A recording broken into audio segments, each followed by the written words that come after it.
Hello everyone, welcome to competitive exams tech prep. मेरा नाम पुष्पांजलि है। आज की इस वीडियो में हम जो टॉपिक डिस्कस करने जा रहे हैं वो आपके एग्जाम पॉइंट ऑफ व्यू से, आपकी यूनिवर्सिटी एग्जाम्स के पर्सपेक्टिव से बहुत ज़्यादा इम्पोर्टेंट है, क्योंकि आज हम क्लाउड कंप्यूटिंग में जो टॉपिक है वो पूरा का पूरा टॉपिक नहीं, पूरा का पूरा यूनिट हम डिस्कस करने जा रहे हैं। यानी यूनिट 2 आज की इस वीडियो में हम डिस्कस करेंगे, जिसमें पूरे यूनिट 2 में जितने सारे टॉपिक्स हैं वो सब कवर करने वाले हैं। तो यूनिट 2 हमारा है क्लाउड इनेबलिंग टेक्नोलॉजीज, जिसमें हम सर्टेन टॉपिक्स को डिस्कस करेंगे जो आपके यूनिट 2 को पूरा कवर कर देगा। तो इस एक पर्टिकुलर वीडियो के अंदर आपको सारा टॉपिक डिस्कस कर लूंगी मैं आपके साथ, और ये आपके एग्जाम में बहुत ज़्यादा काम आने वाला है। सो एक ही वीडियो में सारा यूनिट 2 कवर हो जाएगा, तो पूरा एंड तक इस वीडियो को देखिएगा। हर एक टॉपिक डिटेल में मैं आपको समझाने वाली हूँ। सो फ्रेंड्स, अभी तक आप मेरे चैनल पर जुड़े नहीं है तो जुड़ जाइए, कर लीजिए चैनल को सब्सक्राइब और बेल बटन को प्रेस कर दीजिए, जिससे आने वाली वीडियोस की नोटिफिकेशन आपको मिलती रहे और ऐसी वीडियोस आप देख पाएं। तो चलिए स्टार्ट करते हैं हम अपने यूनिट 2 में। यूनिट 2 में कौन कौन से टॉपिक्स हम डिस्कस करने जा रहे हैं उसको हम पहले देख लेते हैं। तो सबसे पहले जो टॉपिक डिस्कस करेंगे वो होगा हमारा सर्विस ओरिएंटेड आर्किटेक्चर। देन हम बात करेंगे rest and system of system पे। देन हम बात करने वाले हैं वेब सर्विसेज पे। उसके बाद हम डिस्कस करेंगे पब्लिश सब्सक्राइब मॉडल। देन हम बात करेंगे बेसिक्स ऑफ वर्चुअलाइजेशन। नेक्स्ट हम बात करने वाले हैं टाइप्स ऑफ वर्चुअलाइजेशन पे। उसके बाद हम डिस्कस करेंगे इम्प्लीमेंटेशन लेवल्स ऑफ वर्चुअलाइजेशन। ठीक है, इसके बाद हमारा टॉपिक होगा virtualization structure, tools and management. Then हम बात करेंगे virtualization of CPU memory, IO devices. Then हम बात करेंगे virtualization support and disaster recovery. तो ये सारे टॉपिक्स हम इस पर्टिकुलर वीडियो में कवर करेंगे।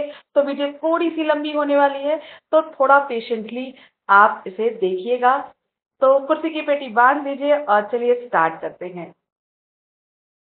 सबसे पहले हम बात करते हैं पहले टॉपिक की, जो है सर्विस ओरिएंटेड आर्किटेक्चर। तो सर्विस ओरिएंटेड आर्किटेक्चर क्या होता है?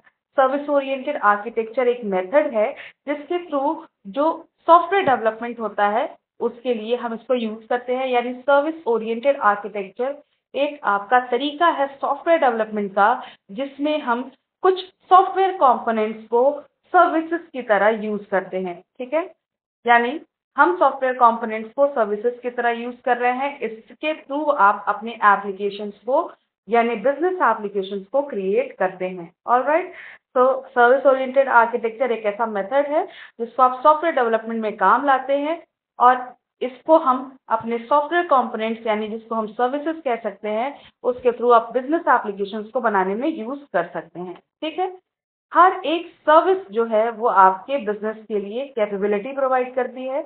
सर्विस एक दूसरे से यहाँ पे कम्युनिकेट कर पाती हैं। ठीक है, क्योंकि सर्विस ओरिएंटेड आर्किटेक्चर है तो यहाँ पे सर्विसेज के बीच में कम्युनिकेशन होना जरूरी है। क्योंकि सर्विसेज, देखिए, आपका जरूरी नहीं है हर बार जब भी आप सॉफ्टवेयर डेवलपमेंट करें तो हर बार आप सॉफ्टवेयर कंपोनेंट्स को अलग से बनाएं, फ्रॉम स्क्रैच आप शुरू से बनाएं। इससे अच्छा है कि आप क्या करें कि आपने एक बार उस सॉफ्टवेयर कंपोनेंट यानी उस सर्विस को आपने क्रिएट कर दिया, उसके बाद उस सर्विस को आप अलग अलग प्लेटफॉर्म्स पे, अलग अलग जगह पे, अलग अलग लैंग्वेजेस में आप उसको यूज कर पाएं। तो उससे क्या होगा कि आपका कॉस्ट भी बचेगा और उससे आपका टाइम भी सेव होगा। ठीक है, तो इसी पर्पज से हम सर्विस ओरिएंटेड आर्किटेक्चर मेथड को यूज करते हैं अपने सॉफ्टवेयर डेवलपमेंट में। क्लियर है? फॉर एग्जाम्पल, जैसे मान लीजिए कि बहुत सारे मल्टीपल बिजनेस प्रोसेसेस में ऑर्गेनाइजेशन के अंदर आपका यूजर ऑथेंटिकेशन फंक्शनैलिटी को यूज किया जाता है। तो बार बार ऑथेंटिकेशन कोड को पूरा लिखना हमारे लिए समझदारी नहीं होगी। हमें क्या करना चाहिए? हमें एक सिंगल ऑथेंटिकेशन सर्विस जो है वो क्रिएट करनी चाहिए और बार बार उसे सभी एप्लीकेशन से रीयूज करना चाहिए। इससे क्या होगा? इससे हमारा टाइम सेव होगा, इससे हमारी कॉस्ट भी सेव होगी, बार बार बनाना नहीं पड़ेगा। तो आप जैसे अपने प्रोग्राम के अंदर कोई कोड लिखते हैं तो उसको क्या कर देते हैं, बार बार उस कोड को अगर यूज हो रहा है और आपका प्रोजेक्ट बहुत बड़ा है, आपका सॉफ्टवेयर बहुत बड़ा है, तो आप क्या करते हो, उस पर्टिकुलर कोड को आप एक फंक्शन बना लेते हो और उस फंक्शन कोड के नाम से, यानी फंक्शन को सिर्फ कॉल करके उसका नाम मेंशन करके ही पूरे कोड को आप बार बार रीयूज करते हो। वही कॉन्सेप्ट आपका सर्विस ओरिएंटेड आर्किटेक्चर के अंदर है कि आप किसी सॉफ्टवेयर कंपोनेंट को एज अ सर्विस अगर ले रहे हो तो उस सर्विस को बार बार बनाने से अच्छा है क्या करें आप, कि सर्विस को एक बार बना लिया और सारे एप्लीकेशंस में आप उसको रीयूज कर लें। ठीक है। सिमिलरली ऑलमोस्ट सभी सिस्टम्स में, जैसे हेल्थ केयर ऑर्गेनाइजेशन हो गया, पेशेंट मैनेजमेंट सिस्टम हो गया, इलेक्ट्रॉनिक हेल्थ रिकॉर्ड सिस्टम हो गया, यहाँ पे आपको पेशेंट को रजिस्टर करना होता है। तो आप क्या करेंगे, एक सिंगल कॉमन सर्विस रेडी कर लेंगे इसके लिए और वहाँ पे पेशेंट का रजिस्ट्रेशन टास्क परफॉर्म कर लेंगे। तो क्या होगा, पेशेंट रजिस्टर हो जाएगा तो आपके वो पेशेंट मैनेजमेंट सिस्टम में भी काम आएगा, वहाँ भी सॉफ्टवेयर में आप इस कॉमन सर्विस को यूज कर सकते हैं। साथ में इलेक्ट्रॉनिक हेल्थ रिकॉर्ड सिस्टम में भी आप इसको यूज कर सकते हैं। तो हर जगह ये कॉमन सर्विस आपकी यूज हो जाएगी, तो आप इसके लिए इसको यूज कर सकते हैं। तो सर्विस ओरिएंटेड आर्किटेक्चर का एक एग्जांपल यहाँ पे भी लिया गया है कि देखिए, जैसे आपका ओला उबर ऐप जो आप इस्तेमाल करते हैं, जिसके थ्रू आप गाड़ी बुक करते हैं, तो उसमें आपके मैप भी यूज होता है। ठीक है। साथ में वहाँ पे आप पेमेंट भी करते हैं तो वहाँ पे आपका पेमेंट सर्विस भी होती है। साथ में आपकी जो लॉगिन सर्विस भी प्रोवाइड करता है। तो इन सभी में आप क्या कर रहे हो, नॉर्मल यूजर की रजिस्ट्रेशन जो है वो करा लोगे, जिसके थ्रू आपका सभी सर्विसेज में आप इसको यूज कर सकते हो, सारे एप्लीकेशन में आप इसको यूज कर सकते हो। ठीक है। इसके बहुत सारे बेनिफिट्स हैं जो हम डिस्कस कर लेते हैं, जैसे कि ये आपका डिफरेंट डिफरेंट बिजनेस प्रोसेसेस में यूज हो किया जा सकता है, रीयूज किया जा सकता है। इससे आपका क्या होगा कि बार बार राइट कोड को राइट नहीं करना पड़ेगा और आपको स्क्रैच से कुछ भी बनाने की जरूरत नहीं पड़ेगी। ठीक है। इफिशियंट मेंटेनेंस करता है, क्योंकि यहाँ पे आप क्या करते हैं, अगर कोई भी मान लीजिए बीच में आपका कुछ भी खराब हो जाता है, कोई एक कंपोनेंट आपका खराब हो गया, कोई एक स्मॉल सर्विस जो है उसमें एरर आ गया, तो इससे आपके पूरे के पूरे कोड को जो है वो आपका नुकसान नहीं होगा। ठीक है। कोई फर्क ज्यादा नहीं पड़ने वाला है। ठीक है। ग्रेटर अडेप्टेबिलिटी होती है एसओए के अंदर, यानी सर्विस ओरिएंटेड आर्किटेक्चर जो है ज्यादा अडेप्टेबल है, क्योंकि यहाँ पे आपका ये आपके एप्लीकेशन को मॉडर्नाइज करता है। ठीक है। For example health care organization में आप क्या कर रहे हैं, फंक्शनैलिटी यूज कर रहे हैं older electronic health record system का, जिसके थ्रू आप न्यू क्लाउड बेस्ड एप्लीकेशंस बना रहे हैं। तो इन सब चीजों में भी इसका काम आता है। नेक्स्ट टॉपिक पे आ जाते हैं। नेक्स्ट टॉपिक है हमारा रेस्ट। रेस्ट यानी रेस्ट का फुल फॉर्म क्या होता है, रिप्रेजेंटेशनल स्टेट ट्रांसफर। ठीक है। क्या होता है, representational state transfer.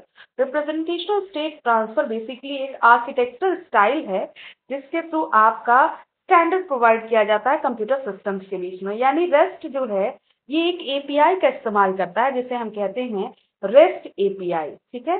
Rest API के थ्रू आप क्या करते हैं, अपने सिस्टम्स के बीच में कम्युनिकेशन को जो है वो आप परफॉर्म कर पाते हैं। ठीक है। तो इसमें आपके कुछ, जैसे हम कह सकते हैं कि रेस्ट एपीआई जो है एक तरह का स्टैंडर्ड एपीआई है, रिप्रेजेंटेशनल स्टेट ट्रांसफर है, और एक तरह का एपीआई है जो कि डिफरेंट डिफरेंट सिस्टम्स के बीच में कम्युनिकेशन कराता है इंटरनेट के थ्रू।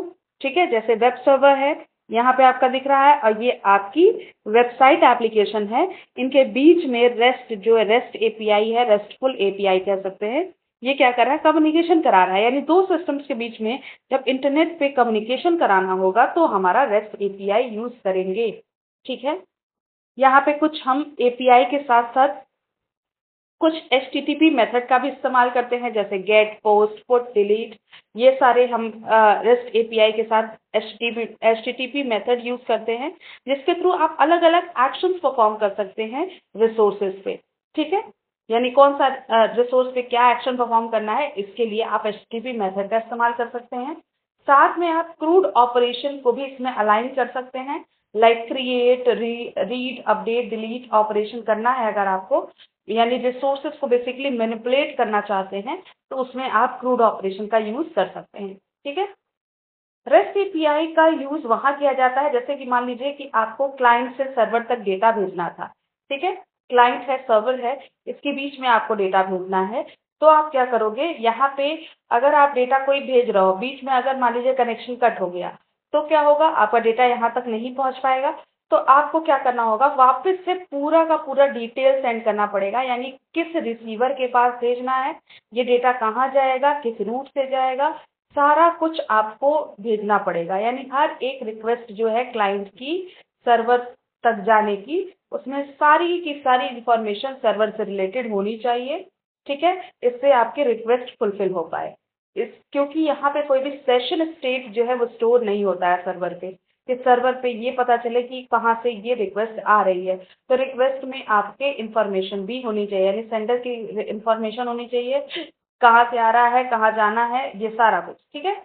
अब बात करते हैं क्लाइंट सर्वर आर्किटेक्चर की। तो क्लाइंट सर्वर आर्किटेक्चर क्या होता है, रेस्टफुल एपीआई जो है वो क्लाइंट सर्वर मॉडल पे बेस्ड होता है, ठीक है, क्योंकि यहाँ पे क्लाइंट जो है वो आपका, क्लाइंट और सर्वर इंडिपेंडेंटली जो है वो आपके ऑपरेट हो रहे होते हैं। क्लाइंट का अलग काम होता है, सर्वर का अलग काम होता है, इन दोनों के बीच में कम्युनिकेशन कराने का काम रेस्टफुल एपीआई यानी रेस्ट एपीआई करता है। क्लियर है। कैशेबल है हमारा रेस्ट, क्योंकि रिस्पॉन्सेज जो हमारे सर्वर से मिल रहे होते हैं वो हमारे कैश किए जाते हैं, कैश भी किए जा सकते हैं या नॉन कैशेबल भी हो सकते हैं, यानी इनको स्टोर भी किया जा सकता है या नहीं भी स्टोर किया जा सकता है परफॉर्मेंस को इम्प्रूव करने के लिए, ठीक है।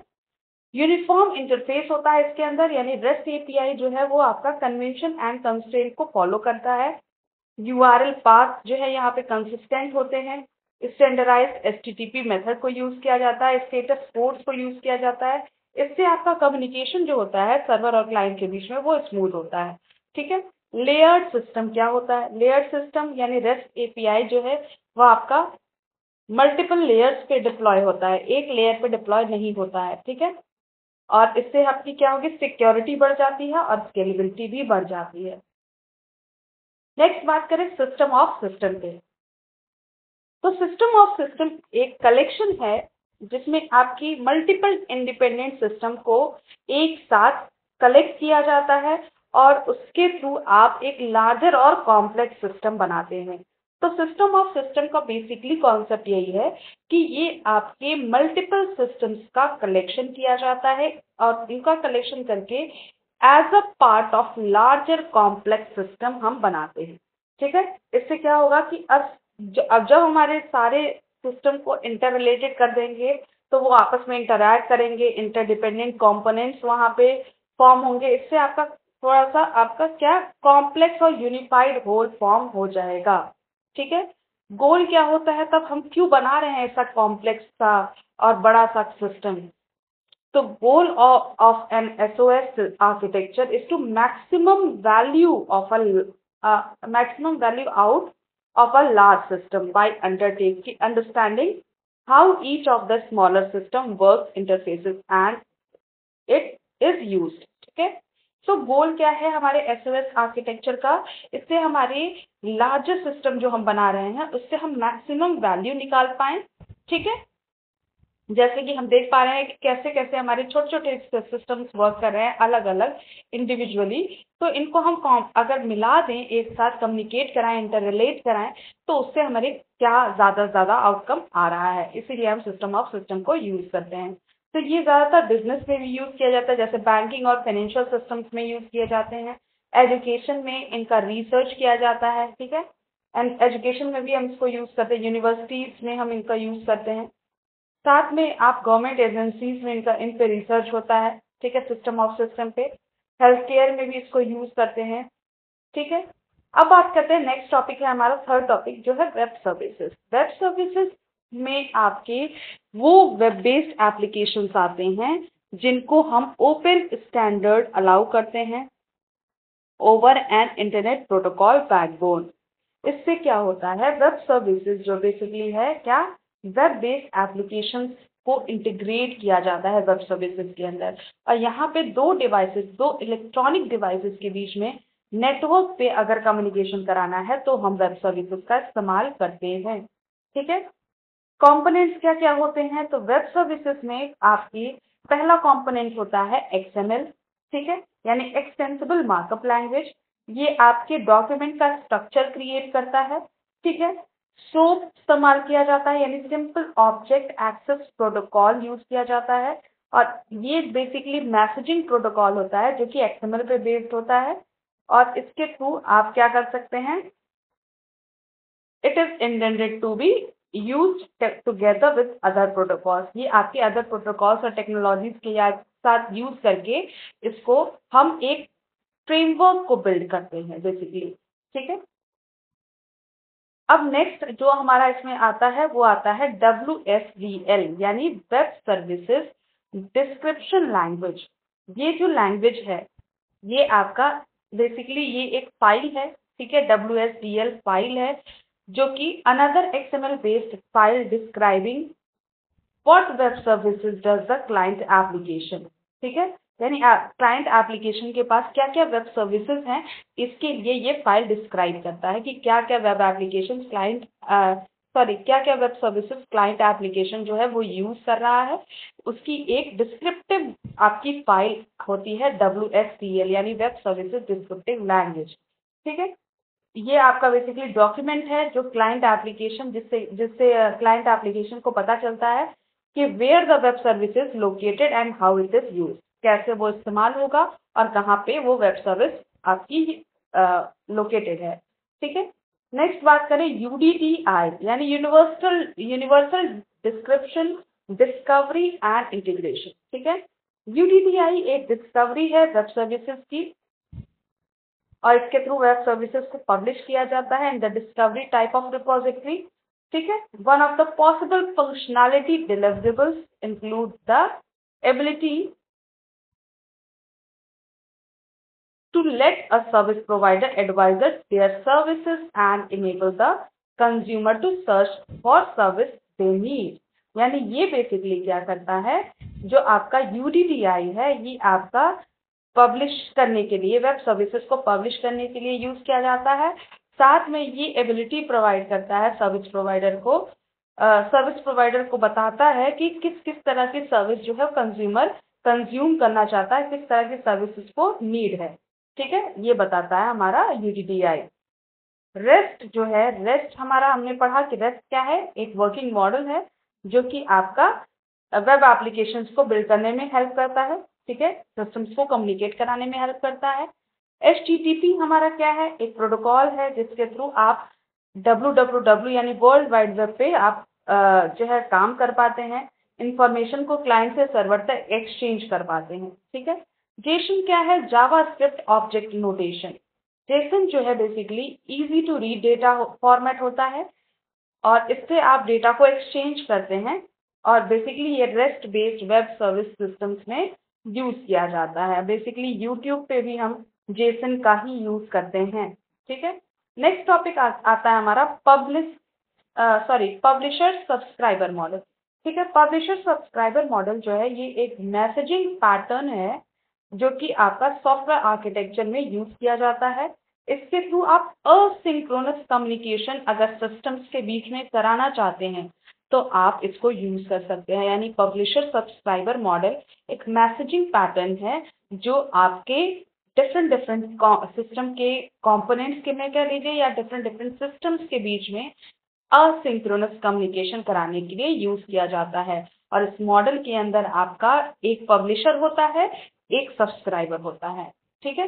जैसे क्लाइंट और सर्वर होते हैं वैसे ही यहाँ पे एक पब्लिशर होता है, एक सब्सक्राइबर होता है। तो पब्लिशर क्या करता है, मैसेज को प्रोड्यूस करता है और सेंड कर देता है, ठीक है।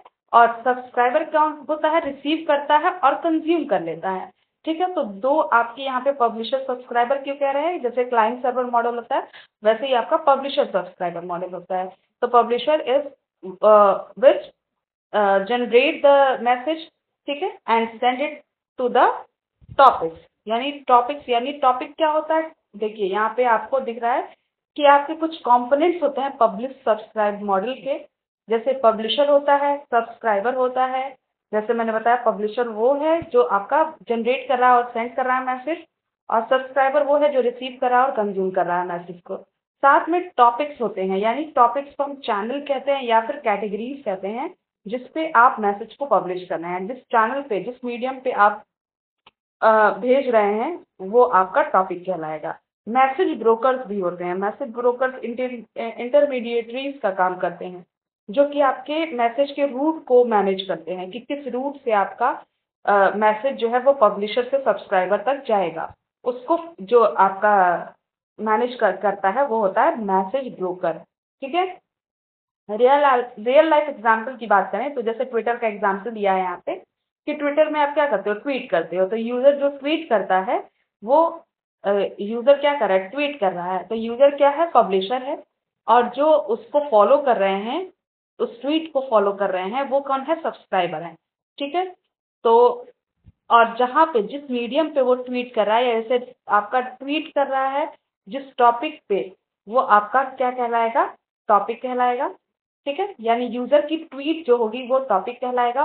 और मैसेज ब्रोकर कौन से होंगे, जो आपका ट्विटर का इंफ्रास्ट्रक्चर, बैकएंड इंफ्रास्ट्रक्चर है, वो आपका मैसेज ब्रोकर कहलाएगा, जिसके थ्रू आपका रूट डिसाइड हो रहा है। ठीक है। और मैसेज कौन सा होगा, जो आपका यूजर मैसेज कर रहा है, ट्वीट कर रहा है। ठीक है, क्लियर है। नेक्स्ट टॉपिक पे आ जाते हैं। नेक्स्ट टॉपिक है हमारा virtualization, and it is very very very important. Virtualization क्या होता है, वर्चुअलाइजेशन एक ऐसा प्रोसेस है जिसमें आप क्या करते हो, आप सिंपल सा समझिए कि आप क्या करते हो, कोई भी हार्डवेयर आपके पास है। ठीक है। आपको अगर कोई हार्डवेयर यूज करना है, लेट सपोज प्रिंटर यूज करना है, या फिर आपको सर्वर यूज करना है, स्टोरेज यूज करना है, कोई स्टोरेज आपके लिए बहुत कॉस्टली आता है। ठीक है। नेटवर्क यूज करना है, कोई भी आपका हार्डवेयर यूज करना है। ठीक है। तो हार्डवेयर यूज करने के लिए आपको क्या करना पड़ेगा, उसको परचेज करना पड़ेगा। परचेज तो आपने कर दिया, परचेज करने के बाद आप उसको यूज करोगे। यूज करने के साथ साथ आपका थोड़े टाइम के बाद वो आपके मेंटेनेंस मांगेगा, तो आपको बार बार उसको मेंटेन करना पड़ेगा। तो इससे क्या होगा कि उस हार्डवेयर की कॉस्ट आपको ज्यादा आने लगती है। तो इसी जो आपका बग है, ये जो आपकी कमी है, उसको दूर करने के लिए हमने वर्चुअलाइजेशन को इस्तेमाल किया। तो वर्चुअलाइजेशन एक ऐसा प्रोसेस है जिसमें आप क्या करते हो, हार्डवेयर को, हार्डवेयर का वर्चुअल रिप्रेजेंटेशन क्रिएट करते हैं। ठीक है। वर्चुअल रिप्रेजेंटेशन से क्या होगा कि आपकी वर्चुअल मशीन की मल्टीपल कॉपीज बन जाएंगी, और उसको आप एक फिजिकल मशीन पे अपने खुद के ऑपरेटिंग सिस्टम और प्रोग्राम्स के साथ एग्जीक्यूट कर सकते हो। यानी अगर आपका हार्डवेयर का एक वर्चुअल रिप्रेजेंटेशन क्रिएट हो जाता है वर्चुअलाइजेशन के थ्रू, तो आपका हार्डवेयर कई सारे लोग कुछ कुछ टाइम के लिए यूज कर सकते हैं, अपने खुद के ऑपरेटिंग सिस्टम को यूज करके, अपना खुद का प्रोग्राम यूज करके। ठीक है। तो इससे क्या होता है, हार्डवेयर की एफिशिएंसी ऑप्टिमाइज होती है, और फ्लेक्सिबिलिटी भी आपको प्रोवाइड की जाती है। ठीक है। मल्टीपल कस्टमर्स और ऑर्गेनाइजेशन के बीच में शेयर होती है। ठीक। अब देखिए, ये जो वर्चुअलाइजेशन होता है, यानी जो हार्डवेयर को हम वर्चुअल रिप्रेजेंटेशन तैयार कर रहे हैं, क्रिएट कर रहे हैं, वो कई टाइप से कर सकते हैं। जैसे एप्लीकेशन का वर्चुअलाइजेशन होता है। ठीक है। नेटवर्क वर्चुअलाइजेशन होता है, डेस्कटॉप वर्चुअलाइजेशन होता है, साथ में स्टोरेज वर्चुअलाइजेशन होता है, server virtualization, then data virtualization. ठीक है। तो ये कई टाइप के वर्चुअलाइजेशन होते हैं। जैसे एप्लीकेशन वर्चुअलाइजेशन की बात करें, एप्लीकेशन वर्चुअलाइजेशन में आपका रिमोट एक्सेस प्रोवाइड किया जाता है, जिसके थ्रू यूजर जो है वो डायरेक्टली कोई भी डिप्लॉयड एप्लीकेशन है, कोई भी एप्लीकेशन है, उसको अगर यूज करना चाहता है तो डायरेक्टली उस एप्लीकेशन से इंटरैक्ट कर सकता है without installing them on their local machine. यानी खुद के लोकल मशीन पे इंस्टॉल किए बिना ही अगर किसी भी डिप्लॉयड एप्लीकेशन को डायरेक्टली इंटरैक्ट करना चाहता है यूजर, तो वो एप्लीकेशन वर्चुअलाइजेशन के थ्रू एक्सेस कर सकता है। ठीक। नेक्स्ट बात करें, जैसे फॉर एग्जांपल यहाँ पे लिया गया है कि माइक्रोसॉफ्ट अज्योर जो है वो क्या करता है, वो लोगों को ये फैसिलिटी प्रोवाइड करता है कि वो उसके एप्लीकेशन को यूज कर सकते हैं। ठीक है। बिना अपने कंप्यूटर पे उसको इंस्टॉल किए हुए। ठीक है। तो ये आपका एग्जांपल हो जाएगा एप्लीकेशन वर्चुअलाइजेशन का। नेक्स्ट बात करते हैं नेटवर्क वर्चुअलाइजेशन की। तो नेटवर्क वर्चुअलाइजेशन में क्या होता है कि मल्टीपल वर्चुअल नेटवर्क को आप सेम फिजिकल नेटवर्क पे चला सकते हैं। ठीक है। और हर एक वर्चुअल नेटवर्क जो है इंडिपेंडेंटली ऑपरेट भी करेगा। फॉर एग्जाम्पल जैसे गूगल क्लाउड आप यूज करते हैं, गूगल क्लाउड एक एग्जाम्पल है नेटवर्क वर्चुअलाइजेशन का। जिसके थ्रू आप सॉफ्टवेयर के थ्रू अपने खुद के नेटवर्क क्रिएट करते हैं और उसको बिना किसी फिजिकल डिवाइस के आप क्या करते हैं, उसको क्रिएट कर सकते हैं और यूज कर सकते हैं। ठीक है, तो गूगल क्लाउड एक ऐसा आपका नेटवर्क वर्चुअलाइजेशन है जो आपको नेटवर्क की फैसिलिटी प्रोवाइड करता है। ठीक है, विदाउट फिजिकल डिवाइसेस। ठीक है, without using of physical devices. अब हम बात करें डेस्कटॉप वर्चुअलाइजेशन की। तो डेस्कटॉप वर्चुअलाइजेशन क्या है? ये एक ऐसा प्रोसेस है जिसमें आप डिफरेंट वर्चुअल डेस्कटॉप क्रिएट कर सकते हैं। ठीक है, और यूजर जो है उसे यूज कर सकता है फ्रॉम एनी डिवाइस, किसी भी डिवाइस से, या लैपटॉप से या डेस्कटॉप या टैबलेट से, उसको आपका कहीं से भी किसी भी डिवाइस से उसको यूज कर सकता है। तो ये आपका डेस्कटॉप वर्चुअलाइजेशन हो गया। स्टोरेज वर्चुअलाइजेशन यानी क्या कि ये आपका स्टोरेज फ्रॉम डिफरेंट सर्वर्स, यानी अलग अलग सर्वर से स्टोरेज को कंबाइन करता है एक सिंगल सिस्टम में और उससे इजीली मैनेज भी कर सकता है।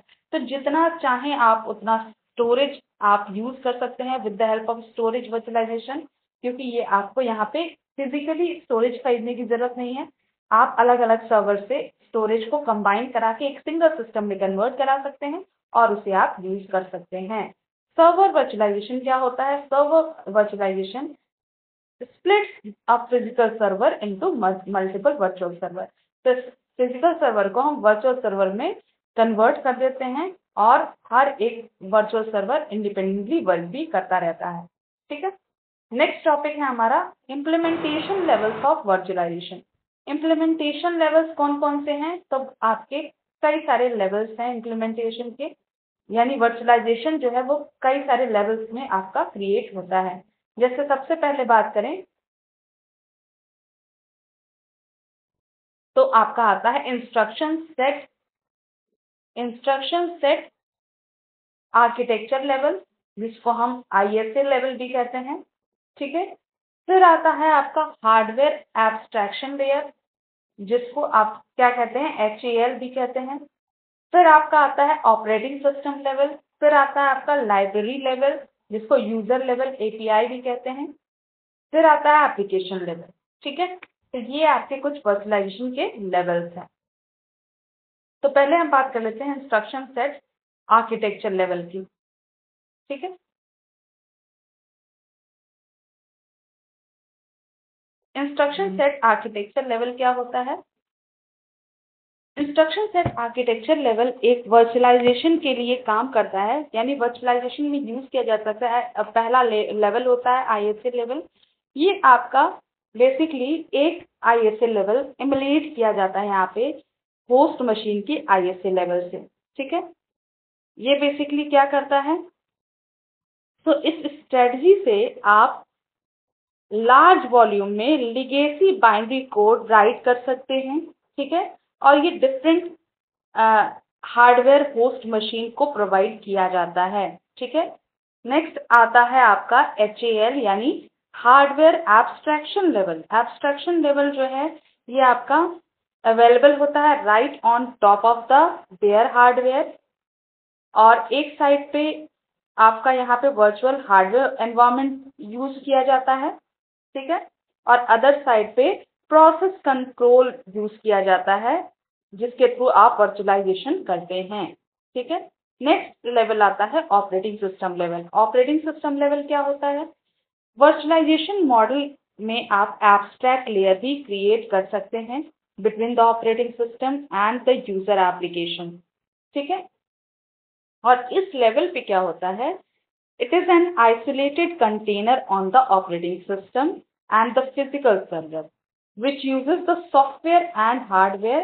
Thus, each of them operates on the form of a server. ठीक है, ये ऑपरेटिंग सिस्टम लेवल पे आपका ऑपरेटिंग सिस्टम लेवल बेसिकली एक सर्वर की तरह काम कर रहा है। ठीक है, नेक्स्ट बात करें तो नेक्स्ट है आपका library support level. Library support level में क्या होता है कि virtualization with library interfaces is possible by checking communication link between applications and the system through API hosts. So activities क्या क्या होती हैं लाइब्रेरी सपोर्ट लेवल के अंदर कि आप use of application programming interface, यानी आप यहाँ पे एपीआई का यूज करते हैं, और इस लेवल पे emulators idea work as a tool and provided the guest operating system to practice the resource they want. यानी ऑपरेटिंग सिस्टम को यहाँ पे ये फैसिलिटी प्रोवाइड की जाती है, जिस भी रिसोर्स को वो यूज करना चाहता है वो इजिली इस लेवल पे यूज कर सकता है। ठीक है, नेक्स्ट बात करते हैं यूजर लेवल एप्लीकेशन की। यूजर लेवल एप्लीकेशन जो है वो आपका क्या है, ये आपका यहाँ पे आप क्या कर सकते हैं, where there is a desire to virtualize only one application and is the last of the implementation level. यहाँ पे आप क्या कर सकते हैं, यहाँ आप अपने एप्लीकेशन को वर्चुअलाइज कर सकते हैं। ठीक है, एप्लीकेशन लेवल पे, और ये आपका लास्ट लेवल होता है इम्प्लीमेंटेशन लेवल ऑफ वर्चुअलाइजेशन में। ठीक है, तो वर्चुअलाइजेशन किस तरह से हो रही है, इसका इम्प्लीमेंटेशन हमने डिफरेंट लेवल्स में देख लिया। अब बात करते हैं नेक्स्ट टॉपिक की, जो है virtualization structure, tools and mechanism.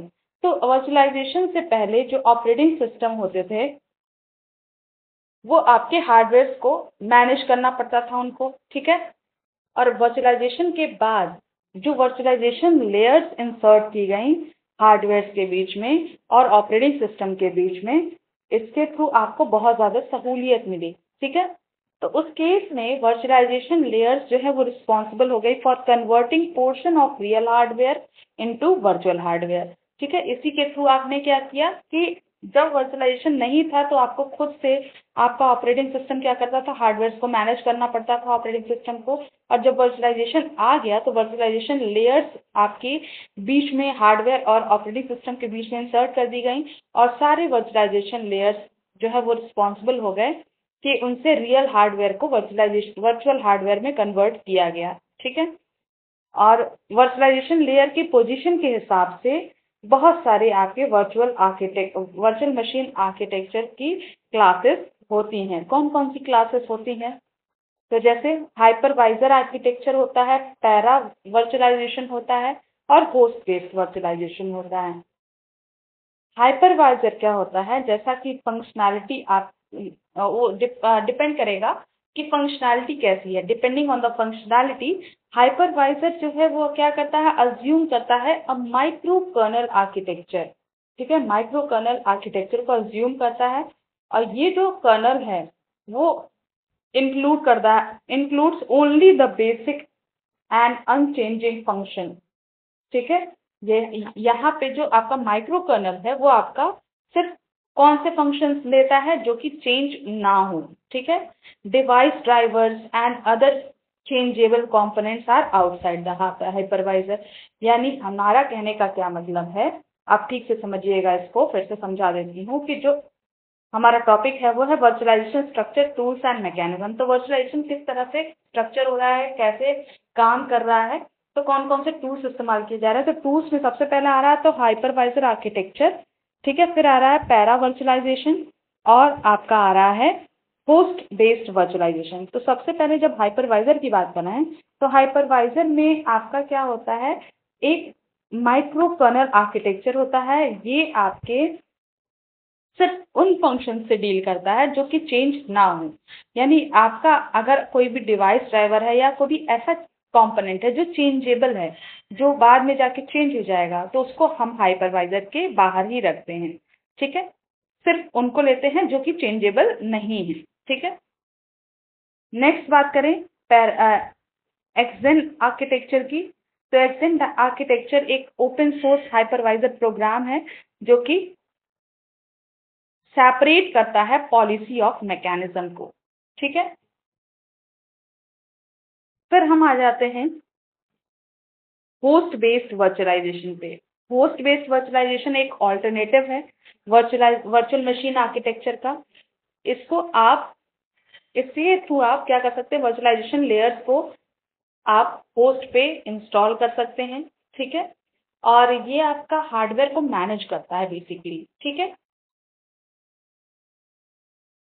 अब बात करते हैं पैरा वर्चुअलाइजेशन की। तो पैरा वर्चुअलाइजेशन भी हम यूज करते हैं अपने ऑपरेटिंग सिस्टम यानी गेस्ट ऑपरेटिंग सिस्टम को मॉडिफाई करने के लिए। Para virtualized virtual machine provides special API requiring substantial operating system modification in user application. ठीक है, तो यूजर एप्लीकेशन में ऑपरेटिंग सिस्टम को मॉडिफाई करना हो तो पैरा वर्चुअलाइजेशन को हम यूज कर सकते हैं, बस इतना आपको याद रखना है।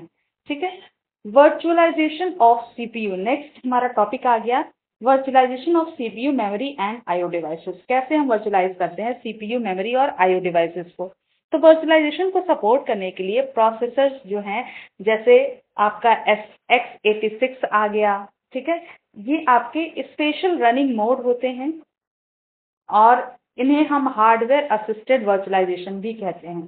ठीक है, ये हमारे सीपीयू के लिए, प्रोसेसर्स के लिए वर्चुअलाइजेशन को सपोर्ट करते हैं। ठीक है, hardware support for virtualization. Hardware support कौन सा होता है, जैसे मॉडर्न ऑपरेटिंग सिस्टम और जो प्रोसेसर्स होते हैं, ये हमारे मल्टीपल प्रोसेसेस को एक साथ रन करने की फैसिलिटी प्रोवाइड करते हैं। ठीक है, अगर कोई भी प्रोटेक्शन मैकेनिज्म हम यूज नहीं कर रहे हैं प्रोसेसर में, तो सारे इंस्ट्रक्शंस जो होंगे डिफरेंट डिफरेंट प्रोसेसर से, वो सारे हार्डवेयर को डायरेक्टली एक्सेस करेंगे, जिससे आपका सिस्टम क्रैश हो सकता है। ठीक है, तो इसका क्या सोल्यूशन है, तो इसका सोल्यूशन है सीपीयू वर्चुअलाइजेशन। सीपीयू वर्चुअलाइजेशन क्या है, तो सीपीयू वर्चुअलाइजेशन एक सीपीयू आर्किटेक्चर वर्चुअलाइजेशन है। अगर ये आपका क्या करता है, वर्चुअल मशीन्स को सपोर्ट करता है, यानी ये आपकी वर्चुअल मशीन को रन कर रहा है, तो इससे क्या होगा कि सीपीयू जो है वो आपका वर्चुअली रन कर रहा है। ठीक है, यानी a CPU architecture is virtualisable if it support the ability to run the virtual machine privileged and unprivileged instructions in the CPU user mode while the virtual machine mode runs in supervisor mode। ठीक है, so virtual machine mode जो है वो आपका supervisor mode में run करेगा, जबकि आपका सीपीयू क्या कर रहा है, सीपीयू यूजर मोड में रन कर रहा है। ठीक है, नेक्स्ट बात करें हार्डवेयर असिस्टेड सीपीयू वर्चुअलाइजेशन की। So hardware assisted CPU virtualisation technique है जो कि क्या करता है, attempt to simplify virtualisation because full और पैरा वर्चुअलाइजेशन इज कॉम्प्लिकेटेड। ठीक है, ये क्या करता है, हार्डवेयर असिस्टेड सीपीयू वर्चुअलाइजेशन, ये हमारे वर्चुअलाइजेशन को सिंप्लीफाई करता है। क्यों, क्योंकि फुल या पैरा वर्चुअलाइजेशन जो हम यूज कर रहे हैं वो कॉम्प्लिकेटेड है। ठीक है, इसलिए ये क्या करता है, सिंप्लीफाई करता है। मेमोरी वर्चुअलाइजेशन क्या करता है, memory virtualization similar to virtual memory support है। ठीक है, ये आपका क्या करता है, it involve it is provided by modern operating system. ठीक है, तो बेसिकली ये सिमिलर वर्क करता है, कैसा, memory support, virtual memory support की तरह ही काम करता है वर्चुअल मेमोरी वर्चुअलाइजेशन। ठीक है, यानी वर्चुअली आपका जैसे स्टोरेज आप यूज कर रहे हैं, उसी तरह से आपका वर्चुअल स्टोरेज जो आपको प्रोवाइड किया जा रहा था, जिसमें आप अलग अलग सर्वर से स्टोरेज ले रहे थे, उसी तरह से आपका ये यूज किया जाता है। अब आते हैं आईओ वर्चुअलाइजेशन पे। आईओ वर्चुअलाइजेशन में क्या होता है, इसमें आप आईओ रिक्वेस्ट को की रूट को मैनेज करते हैं। ठीक है, वर्चुअल डिवाइसेस और शेयर्ड फिजिकल हार्डवेयर के बीच में। तो ये तीन तरीके से आप कर सकते हैं, फुल डिवाइस सिमुलेशन से, पैरा वर्चुअलाइजेशन से, और आपका यूज होता है डायरेक्ट आईओ। इन तीनों ही तरीके से आप आईओ वर्चुअलाइजेशन कर सकते हैं। ठीक है, जो आपको यहाँ पे दिया गया है, तो ये आप देख लेंगे। लास्ट टॉपिक आता है हमारा disaster recovery for virtualization, virtualized environment. Disaster recovery क्या होगा, जैसे कि वर्चुअलाइजेशन से आप एडिशनल कॉम्प्लेक्सिटी ही बढ़ा रहे हैं। ठीक है, तो चैलेंजेस क्या क्या आ जाएंगे कि वर्चुअल मशीन को डिफिकल्ट हो जाता है उसका कंसिस्टेंट बैकअप लेना। जैसे वर्चुअल मशीन क्या है, आप अपने सिस्टम में अगर नॉर्मल आप लोकल मशीन की बात करें, तो लोकल मशीन में आप बैकअप लेते हैं, क्योंकि आपका मशीन अगर डिस्ट्रॉय हो गया तो आपको उसका बैकअप चाहिए होगा। ठीक है, लेकिन वर्चुअल मशीन में आपका कंसिस्टेंट बैकअप लेना थोड़ा सा डिफिकल्ट हो जाता है। ठीक है, backup like snapshot can be outdated as virtual machine change. ठीक है, वर्चुअल मशीन चेंज होगी अगर, तो बैकअप्स जो है वो आपका आउटडेटेड हो सकते हैं। ठीक है, हाइपरवाइजर से आपका एक अनदर लेयर क्रिएट हो जाता है। जो कि आपके रिकवरी प्रोसीजर में थोड़ा सा कॉम्प्लेक्शन जो है वो क्रिएट कर देता है। ठीक है, नेटवर्क कॉन्फ़िगरेशन भी आपका सही से नहीं हो पाता है between primary and recovery sites, यानी पहले से जो आपकी थी और फिर रिकवरी के बाद जो मिली है, उनमें आपका नेटवर्क कॉन्फ़िगरेशन भी हो पाना थोड़ा सा मुश्किल होता है। तो क्या करें? तो हम इसके लिए रिकवरी टाइम ऑब्जेक्टिव यानी आरटीओ और रिकवरी पॉइंट ऑब्जेक्टिव यानी आरपीओ को यूज कर सकते हैं। इसके थ्रू आप क्या कर सकते हैं? डिजास्टर रिकवरी गोल्स को सेट कर सकते हैं और सर्विस लेवल टारगेट्स को भी सेट कर सकते हैं। लेकिन जो वर्चुअलाइजेशन एनवायरनमेंट का डायनेमिक नेचर है, इससे आपका कंसिस्टेंटली आप अपने टारगेट्स को जो है अचीव नहीं कर पाते हैं, उसमें डिफिकल्टी आती ही आती है। तो आई होप आपको समझ में आ गया होगा। सारे टॉपिक्स हमने डिस्कस कर लिए। अगर कोई डाउट हो, कुछ भी आपको समझ में नहीं आया हो, तो आप कमेंट सेक्शन में मुझे बता सकते हैं। साथ में अगर वीडियो पसंद आ रही है तो आप उसे ज़रूर सपोर्ट करें। आपके सपोर्ट से ही मैं आगे आपके लिए वीडियो ला पाती हूँ। तो बिल्कुल, आप चैनल को सब्सक्राइब नहीं किए हैं तो चैनल को सब्सक्राइब कर लीजिए। हफ्ते में 2 वीडियोस आपके लिए मैं लेकर आती ही रहूँगी। सो अगर वीडियो पसंद आई है तो लाइक कर दीजिएगा, अपने फ्रेंड्स के साथ शेयर करिए, चैनल पे जुड़ नहीं है तो जुड़ जाइए। Thank you for watching.